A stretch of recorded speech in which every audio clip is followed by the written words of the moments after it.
We started coming to Crossroads about 10 years ago, and when my mom started coming, she started getting the family here one by one, and it ended up Jeff and I, my mama, my grandpa, my dad, my mom. We have 2 girls, Savannah and Ashton. We've been coming here since they were born, so they know nothing but Crossroads as far as church. Being involved in the church is what's really kept us here.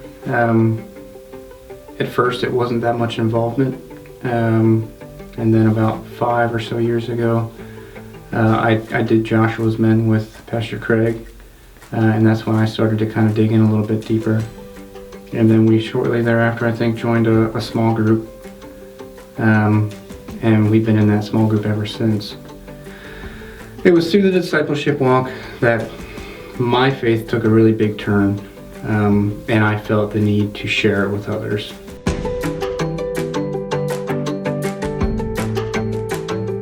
We've been friends with Jason and Ashley for as long as I've lived here. So Jason's the first friend that I made when I moved to Indiana with Jennifer.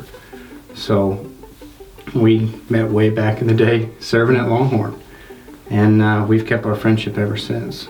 And the 4 of us have been pretty close along the way. And Jason grew up in the church. The wisdom that guy has is phenomenal, but for whatever reason kind of took a step away.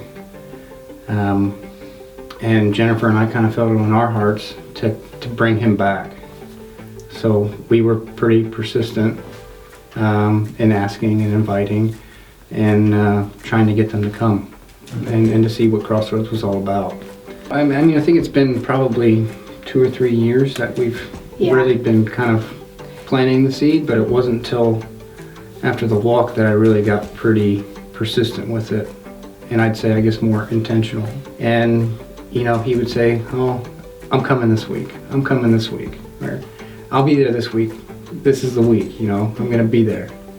It wouldn't happen, and I think it would have been easy for us to kind of give up, and just say, it's just not gonna happen. But I think the one thing that I learned from it is to be patient but not complacent, so that it's not our timing, it's God's timing. So when God's ready for Jason to come through those doors, he will, and he did. Jason's inviting everyone he knows to church. He's filling, like, he's on a mission to fill every seat in there, and every week he's been to church, he's brought somebody with him.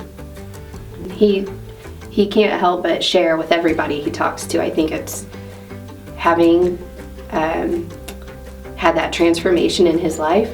He said that he wants that for other people, so he just can't help but talk about it to everybody else. Pastor Craig did a sermon on Answer the Call, and I really liked that service. But it wasn't until Jason and Ashley were sitting in our living room, and Jason had mentioned about, you know, thank you for not giving up on me, and thank you for staying persistent and continuing to press on me, that it clicked full circle that we were answering the call. In that moment, I felt like a sense of accomplishment, that, you know, we were doing God's work, and it wasn't about us, it was about him.